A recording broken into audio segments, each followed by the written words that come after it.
I put my whole life, and I'm going to go out here and put everything on David Goggins to be a Navy SEAL. Not to go be a, Boy Scout or some shit. A Navy SEAL. And I look at that, and I did all this just to get the opportunity to succeed. That's what people don't understand, man. And people see the end result. I remember that guy saying, my God, man, I can't believe what I've just done. I put everything, ruin relationships, ruin this, ruin that, put everything on. In fact, I have to become someone in this world, or I'm no good for anybody. Where does that come from? Where did that compulsion, that drive? It comes from a disgusting place of not being fulfilled in your life, of afraid of dying, having never accomplished anything. That's a fear that some people run away from, that people don't want to face. When you have a real fear of dying and being just another person, that I live to pay the bills, I made $1,000 a month. This is my life. I spray for cockroaches, man. If that makes you feel good, that's great. It didn't make me feel good. I wanted to, the first time in my life, after 26 years, or 24, 25, wherever it was, I wanted to feel good about myself.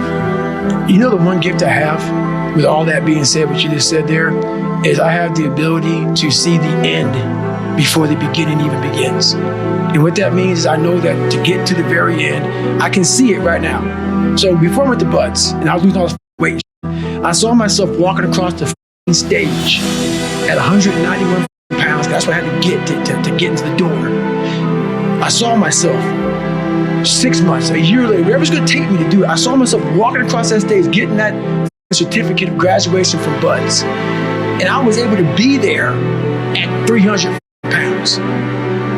And that feeling that I was nowhere near that feeling, I was able to put myself there a million times every day. And that feeling of like, my God, that is going to feel amazing. That's what made me suffer.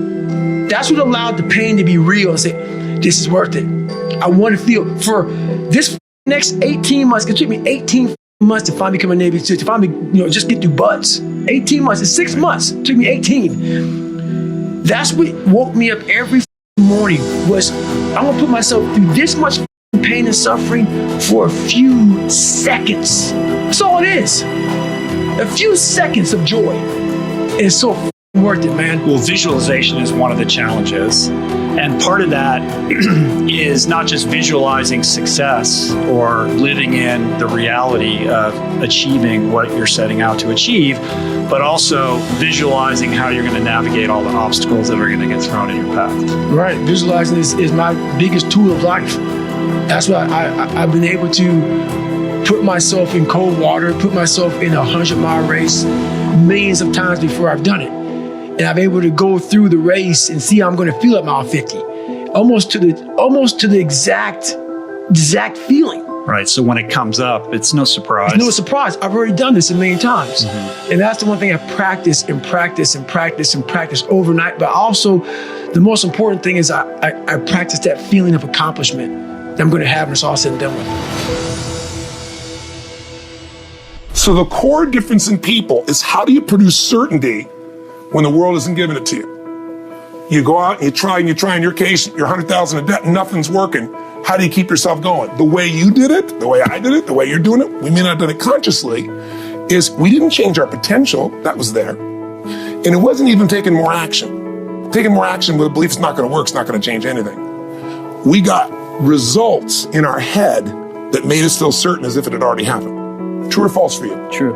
All right, so give me an example so people know I'm not just making this crap up.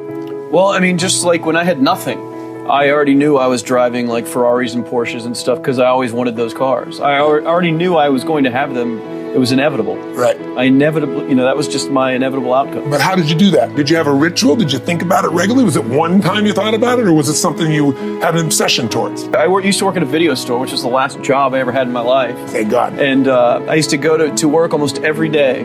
And I used to bring 2 magazines with me to read on my breaks. Entrepreneur magazine, just to read about business and everything else, to read about what other people are doing, look for role models. And I used to carry an auto trader with me. And I used to look at Porsches that were for sale. Yeah. And people always used to ask me, what are you doing with that Auto Trader magazine? I'm like, well, I'm just picking out the Porsche that I'm going to buy. Right. When Which probably got you a lot of crap. I did. People made fun of me. Sure. I actually had a boss at that job tell me, you really shouldn't do that to yourself, John, because it's very, very likely that is never going to happen. That it's very likely that you're never going to have that car. Yeah.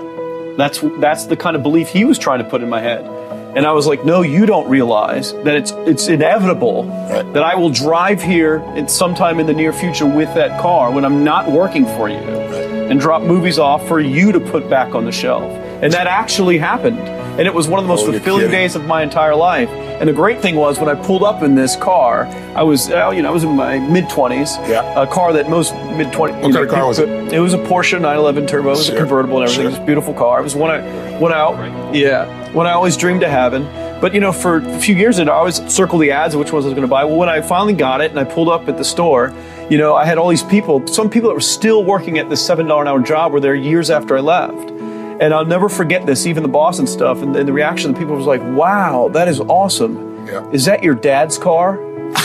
And all I said to them was, not exactly. Good for and you. I just smiled and just left. So I'll give you a perfect example of this. They did studies, many have been done at this element, where they want to see how much does the mind affect performance. So take basketball. I've worked with a lot of NBA players and turned them around. And one of the problems many of them have is they'll choke on the free throw line. Well, everybody knows in that case, if you normally shoot really well and now you're not, something's interfering, something's getting in front of your state, some uncertainty, right? Obviously. So they take a group and say, we're going to make them better. How do you make somebody better who's got this mental block? So they take a group of guys and they're going to do free throws, and they do one group where they just practice for 6 weeks. Totally intense practice. I forget the number of free throws, but they got to do this many free throws every day. Take a second group and they have them not practice at all. Obvious. And they take a third group and they don't let them touch a basketball.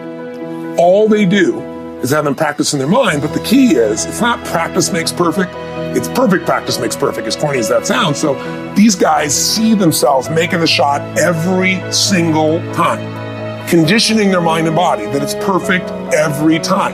They're not interrupted by a reality that would screw with them.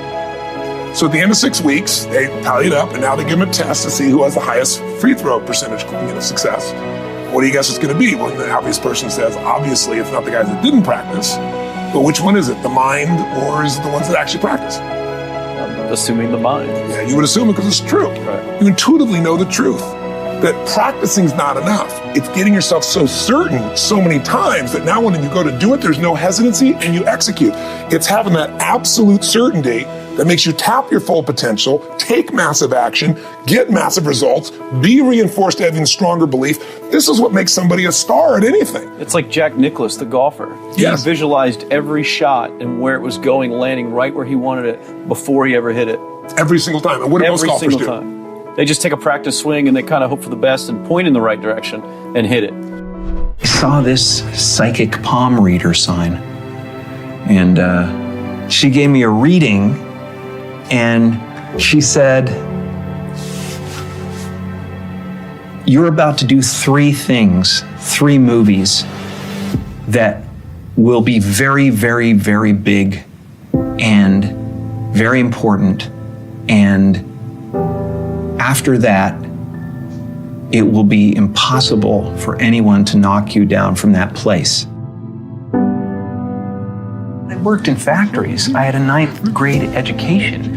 It's a series of crushing disappointments, and I just go into a different gear. I go into, don't know how it's gonna right itself, but it will. I don't know how.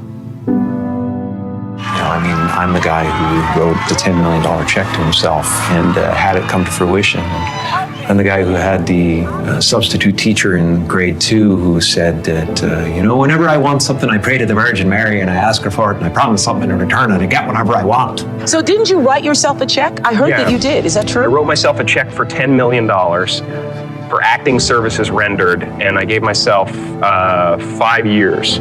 My dad could never afford a bicycle, so I went, okay. And I went home and I prayed for a bicycle and promised I'd say the rosary in return, and then I got a bicycle, showed up in my living room. Brand new Mustang bike. I put it in one of the scenes in Eternal Sunshine. A Mustang bike with a banana seat. Just before Thanksgiving 1995, I found out that I was going to make $10 million. So you visualize. From then on, it was whenever I wanted something to happen, I manifested it. I stood there in an open field like this with my arms out. Can you tell me about your dad? My father was not only the funniest man in the room, but he was a fantastic saxophone player. And before I was born, he had an orchestra in Toronto. But, you know, in order to be something special, you had to leave Canada and come down to the States and prove yourself in the States. He was a little bit afraid of that transition, and also he had a family to take care of, so he became an accountant. And as time wore on, it wore him down, you know, it wore him down, and he got a little bit bitter, especially when he lost his job when he was 51. That really broke him. Not only was he compromising to raise a family, but when you compromise and you fail, it really hurts. It hurts even more than failing at what you love. So that was an example for me. And a lot of people don't know this, but when I was about 14 or 15, my father lost his job, and I actually became homeless for quite some time. Of course, I grew up in Canada, so I thought we had just gone camping, you know. But I learned that you can fail at what you don't love, so you might as well do what you love. There's really no choice to be made.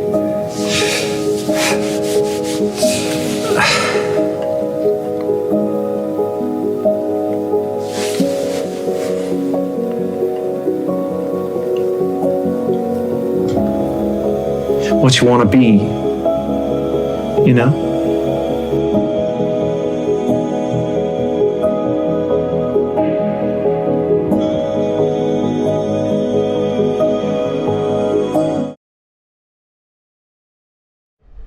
If you want some law of attraction hacks with Dr. Joe Dispenza, check the video right there next to me. I think you'll love it.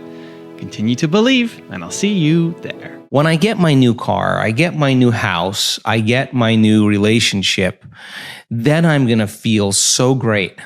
Well, then they're back to the program, waiting for it to happen.